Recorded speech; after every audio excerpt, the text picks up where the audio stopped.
آج ہم اللہ سبحانہ وتعالی کے نام القدوس کے بارے میں بات کریں گے۔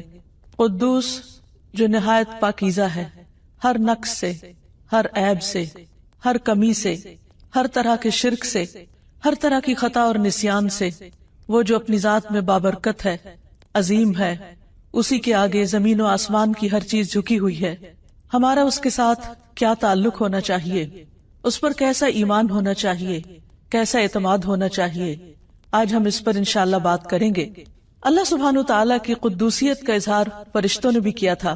قرآن مجید میں آتا ہے، فرشتوں نے کہا وَنَحْنُ نُسَبِّحُ بِحَمْدِكَ وَنُقَدِّسُ لَكَ، ہم تیری تعریف کے ساتھ ہر عیب سے تیرا پاک ہونا بیان کرتے ہیں، تیری پاکیزگی بیان کرتے ہیں۔ تسبیح میں ہر عیب سے پاک بیان کرنا اور تقدیس میں پاکیزگی اور طہارت کا اظہار کرنا مقصود ہے۔ قدس کے معنوں میں طہارت و پاکیزگی بھی آتی ہے۔ اللہ سبحانہ وتعالی القدوس ہے، جو خود اپنی ذات میں، اپنی صفات میں، اپنے افعال میں، ہر چیز میں پاک ہے، ہر عیب سے بالا تر ہے، اور اسی طرح وہ پاک کرنے والا بھی ہے۔ جیسا کہ جنت کے لیے بھی یہ لفظ استعمال ہوتا ہے جو پاکیزگی کا مقام ہے۔ حدیث میں آتا ہے، رسول اللہ صلی اللہ علیہ وسلم نے فرمایا، جو قدرت کے باوجود شراب ترک کر دیتا ہے، اللہ تعالیٰ فرماتے ہیں کہ میں اس کو ضرور حضیرت القدس یعنی پاکیزگی کے مقام یعنی جنت کی شراب پلاؤں گا۔ اور جو ریشم کو باوجود قدرت رکھنے کے یعنی وہ خرید سکتا ہے، پہن سکتا ہے، لیکن اس کو ترک کر دیتا ہے، یا مردوں کے لیے خاص طور پر، تو میں ضرور اس کو حضیرت القدس یعنی پاکیزگی کے مقام جنت میں سے ریشم پہناؤں گا۔ اسی طرح ہم دیکھتے ہیں کہ جبریل علیہ السلام کا نام بھی روح القدس ہے۔ قل نزلہ روح القدس من ربک بالحق، کہہ دیجئے اسے روح القدس نے تیرے رب کی طرف سے حق کے ساتھ تھوڑا تھوڑا نازل کیا ہے۔ اسی طرح تقدیس کا مطلب تطہیر، پاک کرنا ہے، جیسا کہ ہم نماز میں دعا کرتے ہیں، اللہم باعد بینی و بین خطایایا کما باعدت بین المشرق والمغرب ونقنی من الخطایا کما ینقی الثوب الابیض من الدنس اللہم اغسل خطایایا بالماء والثلج والبرد، اے اللہ میرے اور میرے گناہوں کے درمیان ایسی دوری کر دے جیسی تو نے مشرق اور مغرب کے درمیان میں کی ہے۔ اے اللہ مجھے گناہوں سے پاک کر دے جیسے صاف کپڑا میل کچیل سے پاک صاف کیا جاتا ہے۔ اے اللہ میرے گناہوں کو پانی، برف اور اولوں سے دھو ڈال۔ کسی چیز کو پاک کرنے کے 3 درجے ہوتے ہیں۔ نمبر 1، اس کو دور رکھنا، دور کرنا، یعنی اس چیز سے دور کرنا جو اس کے لیے ناپاکی کا سبب ہے، گندگی کا سبب ہے۔ نمبر 2، گندگی کو ہٹا دینا، جیسے یہاں پر کہا گیا کہ مجھے گناہوں سے پاک کر دے، یعنی جس طرح میلا کپڑا پاک کیا جاتا ہے، یعنی اس کو اس سے نکال دے۔ اور تیسرا یہ ہے کہ اس کو دھونا اور صاف کرنا، میرے گناہوں کو برف سے، پانی سے اور اولوں سے دھو ڈال۔ تو اسی طرح اللہ سبحانہ وتعالیٰ سے ہم دعا کرتے ہیں کہ وہ ہمارے گناہوں کو دھو ڈالے اور ہمیں ہر طرح کے عیب اور ان چیزوں سے بچائے جو ہمارے لیے دنیا اور آخرت میں شرمندگی کا باعث بننے والے ہوں۔ اسی طرح اس لفظ کے معنی میں برکت اور خیر کثیر بھی آتا ہے، جیسے ارض مقدس کو ارض مبارکہ بھی کہا گیا ہے، یعنی وہ جگہ جہاں اللہ سبحانہ وتعالیٰ نے بہت برکتیں رکھ دی، جس کا ذکر قرآن مجید میں بھی آتا ہے، سبحان الذی اسری بعبدہ لیلا من المسجد الحرام الی المسجد الاقصی الذی بارکنا حولہ، پاک ہے وہ جو رات کے ایک حصے میں اپنے بندے کو حرمت والی مسجد سے بہت دور کی اس مسجد تک لے گیا جس کے ارد گرد کو ہم نے برکت دی ہے۔ تو وہ جگہ مبارک ہے اور اس کو ارض مقدس بھی کہا گیا۔ تو تقدیس جو ہے وہ برکت کے معنوں میں بھی استعمال ہوتا ہے، یعنی اللہ سبحانہ وتعالیٰ کی ذات بابرکت ہے اور برکتیں عطا کرنے والی بھی۔ قرآن مجید میں اللہ سبحانہ وتعالیٰ کے اس نام کا 2 بار ذکر آیا ہے، ایک تو هو اللہ الذی لا الہ الا هو الملک القدوس، الملک القدوس السلام المؤمن المہیمن العزیز الجبار المتکبر سبحان اللہ عما یشرکون، وہ اللہ ہی ہے جس کے سوا کوئی معبود نہیں، وہ بادشاہ ہے نہایت پاک، سلامتی والا، امن دینے والا، نگہبان، سب پر غالب، اپنی مرضی چلانے والا، بے حد بڑائی والا، پاک ہے اللہ اس سے جو وہ شریک ٹھہراتے ہیں۔ اور دوسرے سورۃ الجمعہ میں یسبح للہ ما فی السماوات وما فی الارض الملک القدوس العزیز الحکیم، آسمانوں اور زمین میں موجود تمام مخلوق اس کی تسبیح کر رہی ہے، جو بادشاہ ہے، مقدس ہے، غالب ہے، حکمت والا ہے۔ یہاں ایک خاص قابل ذکر بات یہ ہے کہ دونوں جگہ پر اللہ سبحانہ وتعالی کا یہ نام الملک کے ساتھ آیا ہے کہ وہ حقیقی بادشاہ ہے، سب سے بڑا ہے، سارے اختیارات کا مالک ہے، لیکن اس کے ساتھ ساتھ نہایت پاکیزہ ہے اور پاکیزگی بخشنے والا ہے۔ اسی طرح احادیث میں بھی اس نام کا ذکر آتا ہے، جس کا آگے جا کر ہم انشاءاللہ ذکر کریں گے۔ تو یہاں پر خاص طور پر جو چیز ہمیں سمجھنی چاہیے وہ یہ کہ انسان ہمیشہ سے اپنی فطرت میں خیر پسند ہے۔ اللہ سبحانہ وتعالیٰ نے اس کو خیر اور بھلائی پر پیدا کیا، اس لیے انسان اپنی ذات میں اس بات کا تقاضا کرتا ہے کہ وہ کسی ایسی ہستی کو جانے جو ہر عیب سے پاک ہو۔ انسان اپنی ذات میں پرفیکشن کی تلاش میں ہوتا ہے، اور وہ بندوں کے اندر یہ صفات ڈھونڈتا ہے کہ ایسے بندوں سے اس کا تعلق ہو جن کے اندر کوئی عیب نہ ہو، کوئی خطا نہ ہو، کوئی غلطی نہ ہو، کوئی کمی کوتاہی نہ ہو۔ لیکن حقیقت یہ ہے کہ یہ ساری صفات تو صرف اللہ سبحانہ وتعالیٰ کے اندر ہی ہیں۔ اس لیے جب انسان کا تعلق اللہ تعالیٰ سے صحیح طور پر نہیں ہوتا، وہ اللہ تعالیٰ کو نہیں پہچانتا، تو پھر دنیا میں جب وہ صفات لوگوں کے اندر یا مخلوق کے اندر تلاش کرتا ہے تو اس کو مایوسی ہوتی ہے، اور یہ چیز اس کے لیے پریشانی کا باعث بنتی ہے۔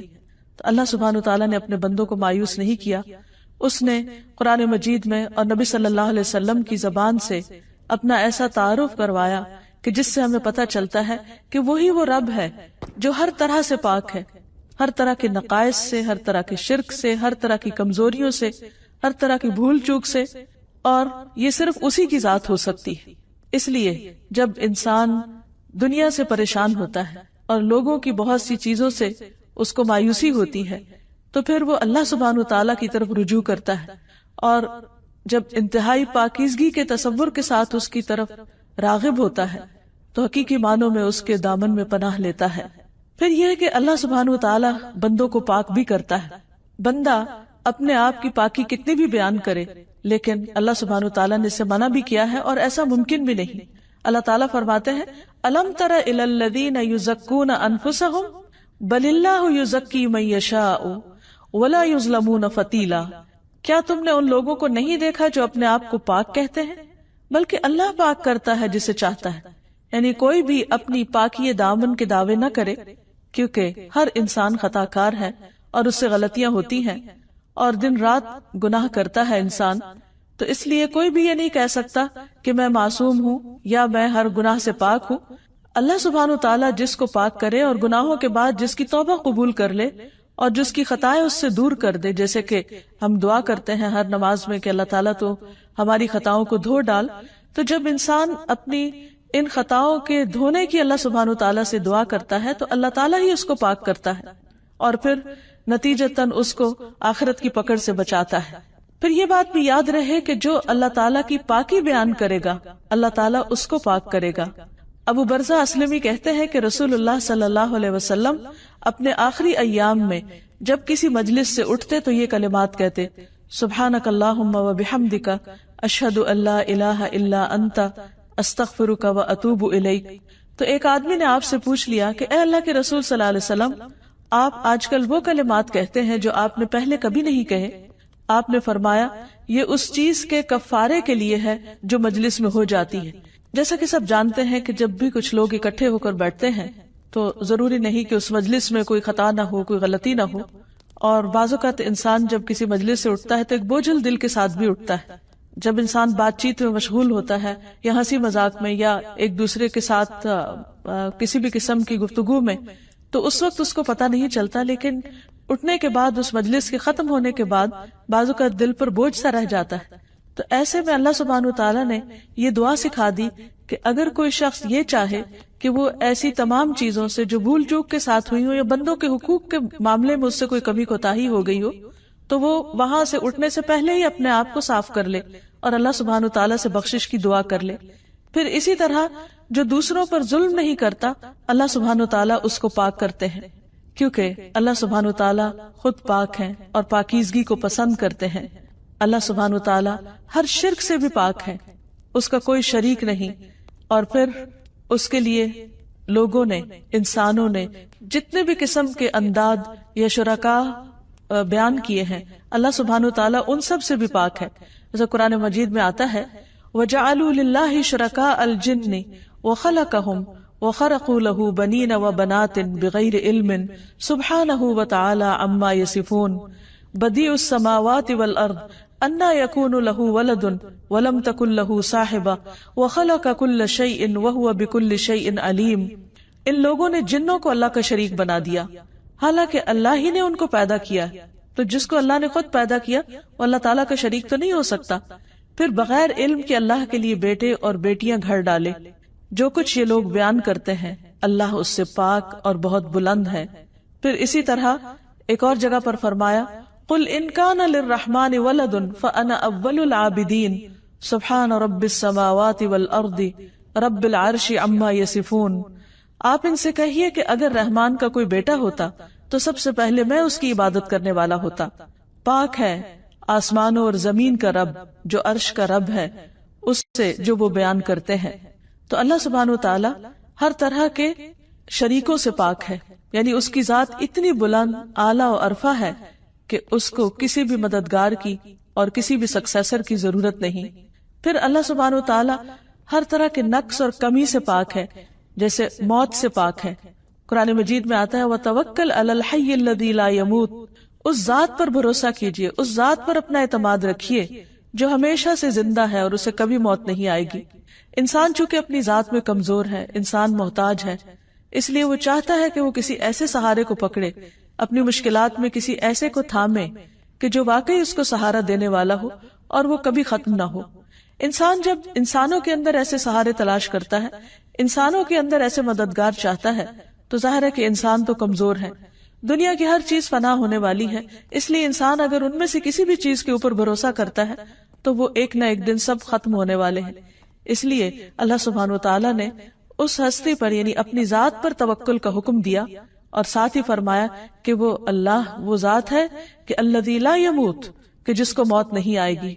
پھر اسی طرح اسے اونگ اور نیند بھی نہیں آتی، لا تأخذہ سنۃ ولا نوم. اس لیے جب رات کو تمام لوگ سو جاتے ہیں تو اللہ سبحانہ وتعالی نہیں سوتا. انسان زیادہ سے زیادہ کتنا جاگ سکتا ہے؟ اگر کوئی کسی کی مدد دل و جان سے بھی کرنا چاہے تو نہیں کر سکتا اپنی کمزوریوں کی وجہ سے، اپنی کوتاہیوں کی وجہ سے. لیکن اسے ایک ایسی ہستی چاہیے کہ جو ان کمیوں سے پاک ہو، اور وہ صرف اللہ سبحانہ وتعالی ہی کی ذات ہو سکتی ہے. اس لیے اس پر ہی بھروسہ کرنا چاہیے. اس کو ہم چاہیں تو دن میں پکاریں، چاہیں تو رات کو پکاریں، وہ ہر حال میں سنتا ہے. وہ صرف سوتا ہی نہیں، اس کو اونگ بھی نہیں آتی، اس کو تھکاوٹ بھی لاحق نہیں ہوتی. وہ ایک لمحے بھر کے لیے بھی غافل نہیں ہوتا اور وہ ہر وقت سنتا ہے. وہ اونچی آواز سے بھی سنتا ہے اور وہ آہستہ آواز سے بھی سنتا ہے. وہ دکھی دلوں کی پکار بھی سنتا ہے اور وہ عام حالات میں بھی جب بندہ اس کو پکارتا ہے وہ اس کو سنتا ہے. پھر اسی طرح اللہ سبحانہ وتعالی ہر طرح کے ظلم سے پاک ہے. قرآن مجید میں آتا ہے ان اللہ لا یظلم مثقال ذرۃ. اللہ سبحانہ وتعالی کسی پہ ذرے برابر بھی ظلم نہیں کرتا. وَإِن تَكُ حَسَنَةً يُضَاعِفْهَا. اگر وہ ذرہ نیکی کا ہوتا ہے تو اسے کئی گنا بڑھا دیتا ہے. وَيُؤْتِ مِن لَّدُنْهُ أَجْرًا عَظِيمًا. اور وہ اپنے پاس سے بہت بڑا اجر عطا کرتا ہے. یعنی بندوں کی کوششوں کو، بندوں کی نیکیوں کو اپنی رحمت سے قبول کرنے والا ہے. اور کس طرح قبول کرتا ہے کہ کوئی ایک قدم بڑھتا ہے تو اللہ سبحانہ وتعالیٰ اس کی طرف 10 قدم آتے ہیں. پھر اسی طرح ایک اور جگہ پر فرمایا کہ ان اللہ لا یظلم الناس شیئا. اللہ تعالیٰ لوگوں پر کچھ بھی ظلم نہیں کرتا. ولکن الناس انفسهم یظلمون. لیکن لوگ خود اپنی جانوں پر ظلم کرنے والے ہیں. یعنی کسی پہ ظلم کرنا یہ ایک بہت بڑا عیب ہے. اللہ سبحانہ وتعالیٰ اس عیب سے پاک ہے. رسول اللہ صلی اللہ علیہ وسلم نے فرمایا بے شک اللہ تعالیٰ کسی مومن سے ایک نیکی کا بھی ظلم نہیں کرے گا. یعنی اگر کسی نے کسی وقت چھوٹی سی بھی کوئی کوشش کی ہے تو اس کو بھی قبول کرتا ہے اور اس کو ضائع نہیں کرتا. بعض اوقات ہم بہت دعائیں مانگتے ہیں اور ہماری دعائیں سنی نہیں جاتی، یا بعض اوقات ہم بہت عبادت کرتے ہیں یا صدقہ خیرات کرتے ہیں اور اس کے بدلے میں ہم چاہتے ہیں کہ ہمارا کوئی کام ہو جائے یا جو دعا ہم کر رہے ہیں وہ قبول ہو جائے، لیکن نتائج ہماری مرضی کے خلاف آتے ہیں. تو اس وقت انسان سمجھتا ہے کہ شاید اس کی دعا قبول نہیں کی گئی، یا اللہ تعالیٰ نے اس کی نیکی کو قبول نہیں کیا، یا اللہ تعالیٰ اس کی سن نہیں رہا. ایسا نہیں ہوتا. جیسا کہ حدیث سے پتہ چلتا ہے کہ اللہ سبحانہ وتعالیٰ سنتا تو ضرور ہے، ہاں قبولیت کے طریقے مختلف ہیں. ایک تو یہی ہے obviously کہ انسان جو مانگے وہی اس کو مل جائے، لیکن ہمیشہ ایسا نہیں ہوتا، کیونکہ ایک ہماری چاہت ہوتی ہے اور ایک اللہ سبحانہ وتعالیٰ کی.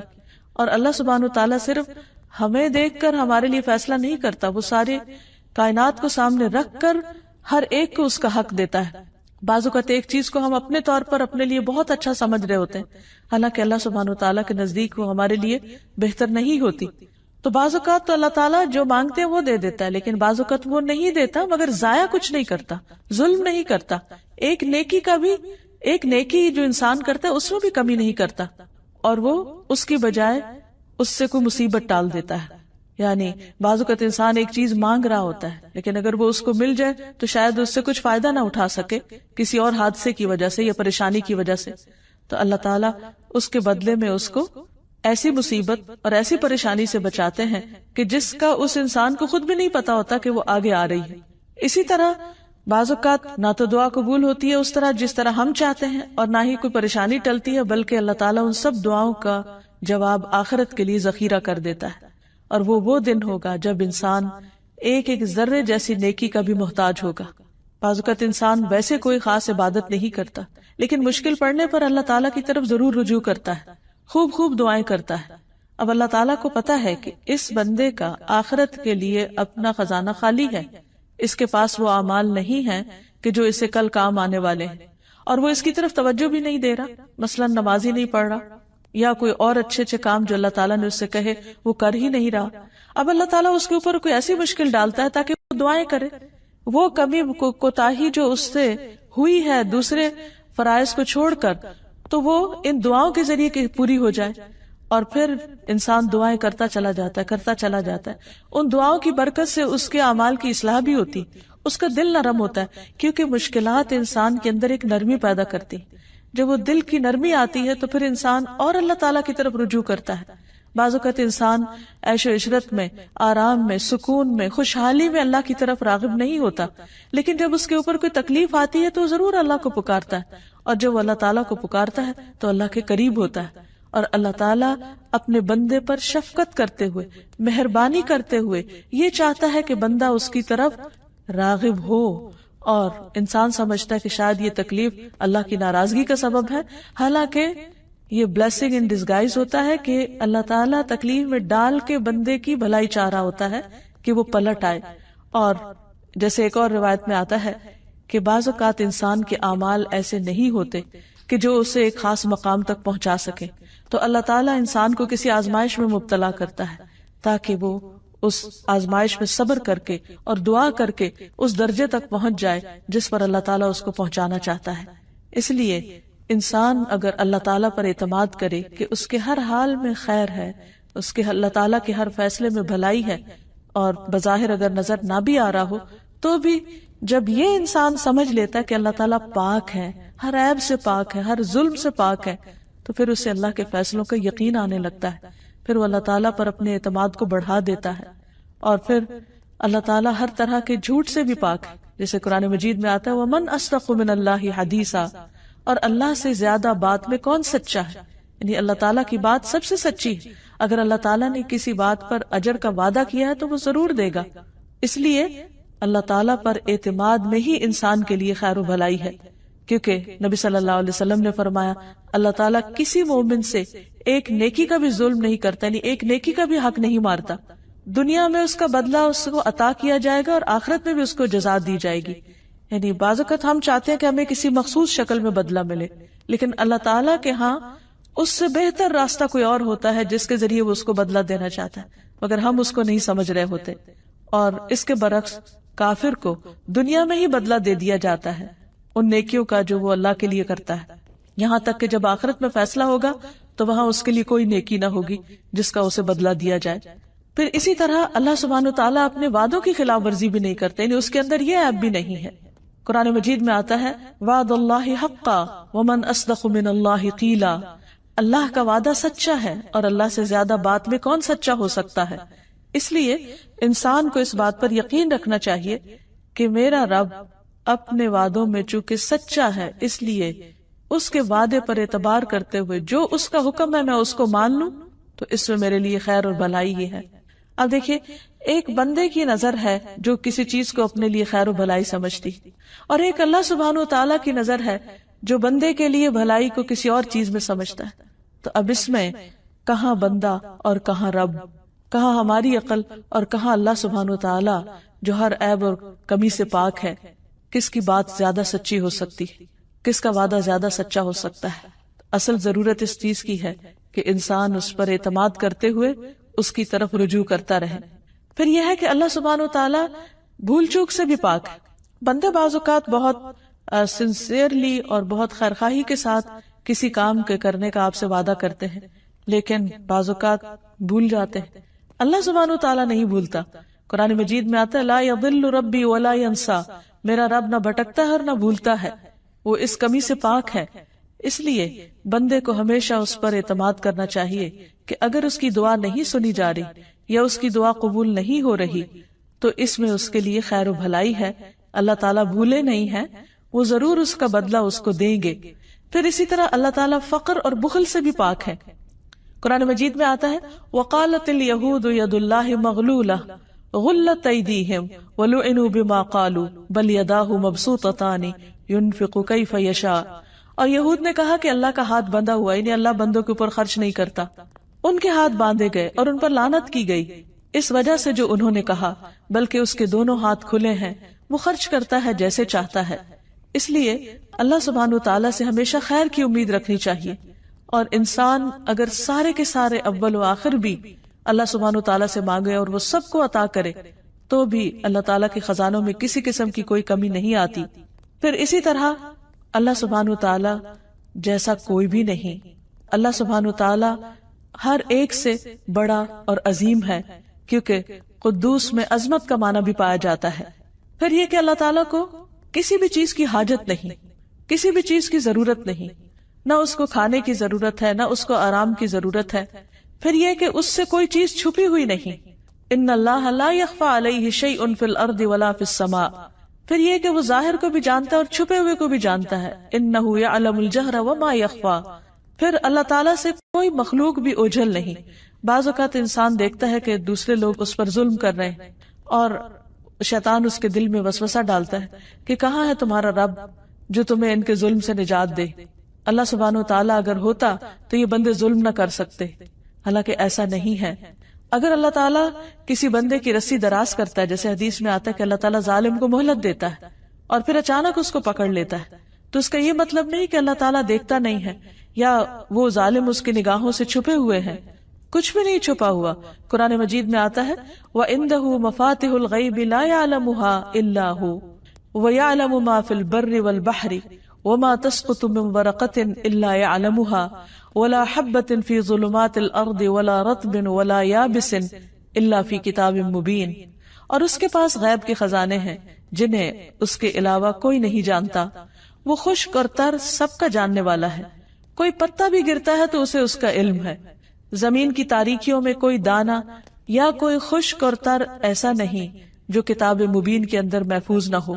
یعنی اللہ سبحانہ و تعالی ہر ایک کی حرکتوں پر نظر رکھے ہوئے ہے. ہاں، یہ اس کے قانون کا حصہ ہے کہ اس نے دنیا میں انسانوں کو اچھا یا برا کرنے کے لیے مہلت دے رکھی ہے. اس لیے کبھی اگر ایسے حالات ہوں تو انسان کو صبر کرنا چاہیے، انتظار کرنا چاہیے. اور دنیا میں ہم بہت دفعہ دیکھتے ہیں جیسے اللہ تعالیٰ نے فرمایا وَتِلْكَ الْأَيَّامُ نُدَاوِلُهَا بَيْنَ النَّاسِ کہ یہ دن ہم لوگوں کے درمیان پھیرتے رہتے ہیں. کبھی ایک کے حصے میں کوئی خیر آ جاتی ہے اور کبھی دوسرے کے حصے میں. اس لیے کہ دنیا امتحان کی جگہ ہے.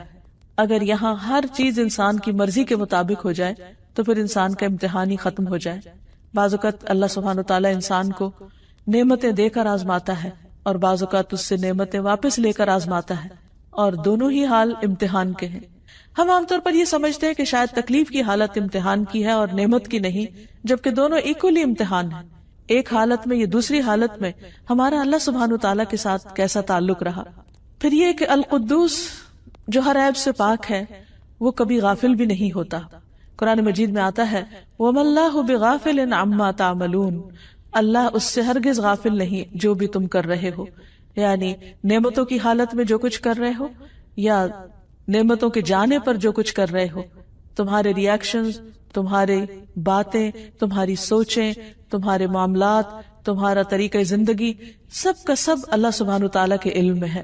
پھر یہ ہے کہ اللہ سبحانہ وتعالیٰ بندوں کی ناقدری نہیں کرتا، یعنی اگر ایک شخص دنیا میں تکلیف اٹھا رہا ہے اور وہ اسٹرگل کر رہا ہے اپنے حالات کو بہتر بنانے کے لیے، اور اس کے ساتھ ساتھ اپنی آخرت کی بھی فکر کر رہا ہے، تو ایسا نہیں کہ اللہ تعالیٰ اس سے غافل ہے اور وہ اس کی کوششوں کا قدردان نہیں۔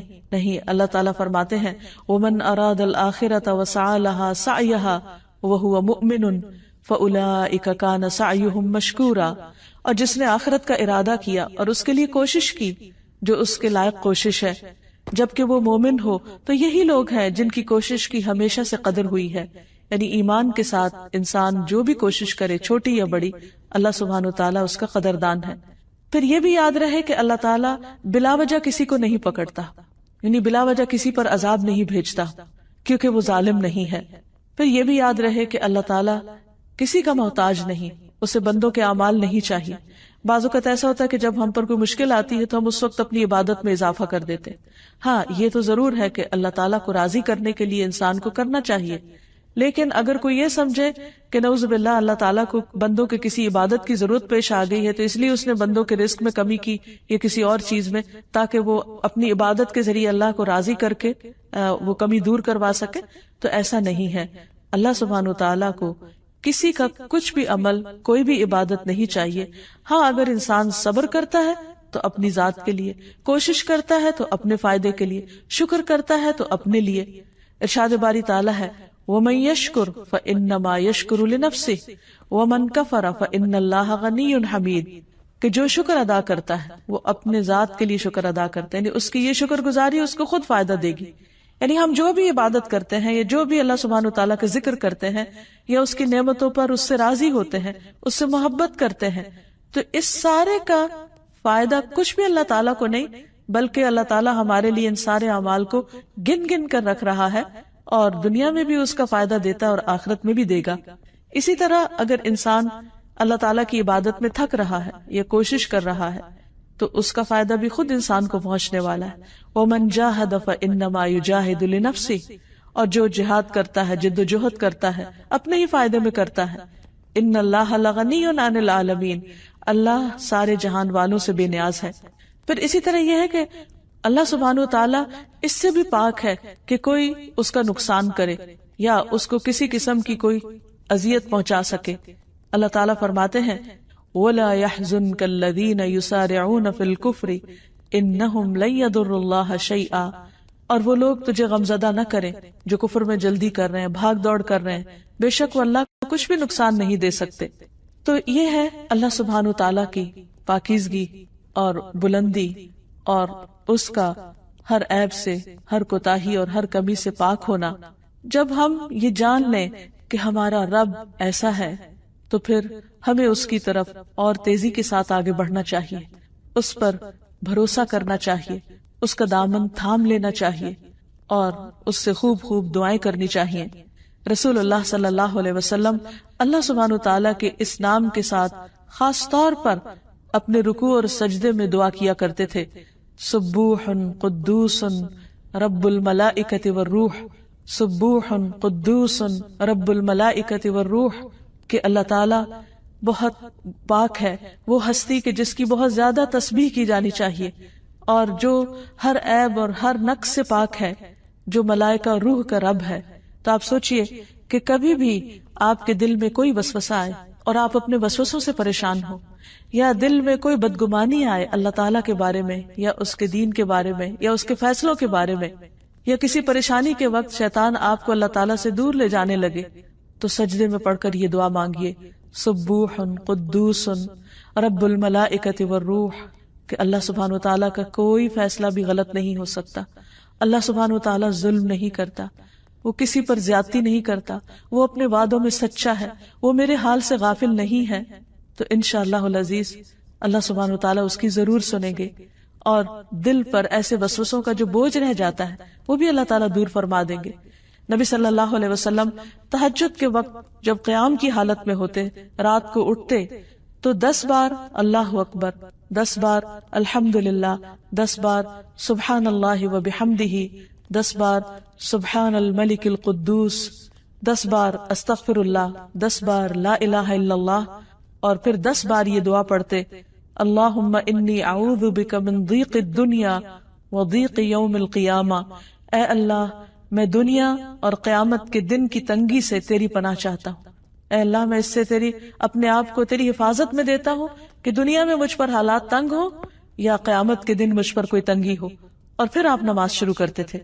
پھر اسی طرح رسول اللہ صلی اللہ علیہ وسلم نے ایک مرتبہ صحابیات کو فرمایا کہ تم لوگ تسبیح، تحلیل اور تقدیس یعنی سبحان اللہ، لا الہ الا اللہ اور سبحان الملک القدوس یا سبوح قدوس رب الملائکۃ والروح پڑھتی رہا کرو، اور انگلیوں کے پوروں پر گنا کرو، کیونکہ قیامت کے دن ان سے سوال کیا جائے گا۔ تو عام طور پر ہم سبحان اللہ، الحمدللہ، اللہ اکبر تو پڑھتے ہیں، لیکن اللہ سبحانہ تعالیٰ کے اس نام کے ساتھ ذکر کم کرتے ہیں۔ تو اس لیے آپ نے یہ جو خاص تاکید فرمائی کہ اس نام کے ساتھ پکارو اللہ تعالیٰ کو، تو ہمیں اس کا بھی اہتمام کرنا چاہیے۔ رکوع اور سجدے کی حالت کے علاوہ چلتے پھرتے، اٹھتے بیٹھتے، جب دل گھبرانے لگے اور دل پر یہ بوجھ آنے لگے کہ اللہ سبحانہ وتعالیٰ شاید میرے ساتھ ظلم کر رہا ہے یا مجھ سے ناراض ہے، تو فوراً تصور میں لائے کہ نہیں، وہ القدوس ہے، وہ کبھی ظلم نہیں کرتا اور وہ اس کا کوئی فیصلہ کبھی غلط ہو ہی نہیں سکتا، تو انشاءاللہ وہ دل کا بوجھ ہٹ جائے گا۔ پھر اسی طرح یہ ہے کہ عام حالات میں بھی اللہ سبحانہ وتعالیٰ کی تعریف اور تسبیح کرتے رہنا چاہیے، اور اپنے خیالات کو، اپنے عقائد کو ہر طرح کے شرک کی نجاست سے پاک رکھنا چاہیے، اور اپنے تمام اعمال کو اللہ کے لیے خالص کرنا چاہیے۔ یعنی جس طرح اللہ سبحانہ وتعالیٰ پاک ہے تو وہ پاک چیز کو ہی قبول کرتا ہے، تو ہمیں اپنی جسمانی، روحانی، ذہنی اور سوچوں تک کی صفائی اور اپنی نیت کی بھی صفائی رکھنی چاہیے۔ رسول اللہ صلی اللہ علیہ وسلم نے فرمایا، لوگوں اپنے اعمال کو اللہ کے لیے خالص کرو، کیونکہ اللہ تعالیٰ خالص عمل ہی قبول کرتا ہے، کیونکہ وہ پاک ہے، پاکیزہ چیزیں قبول کرتا ہے۔ اسی طرح ہمیں اپنے دلوں کی بھی صفائی کرنی چاہیے، اپنے دلوں کو بھی پاک کرنا چاہیے ہر طرح کے حسد سے، بغض سے، نفرت سے، اور بندوں کے بارے میں بدگمانی سے، اور خود اللہ سبحانہ وتعالیٰ اور اس کے رسولوں اور اس کے فرشتوں کے بارے میں بھی بدگمانی سے، اور طرح طرح کے گناہوں سے، کیونکہ جب انسان کے دل پر گناہ چھا جاتے ہیں تو اس کا دل زنگ آلود ہو جاتا ہے۔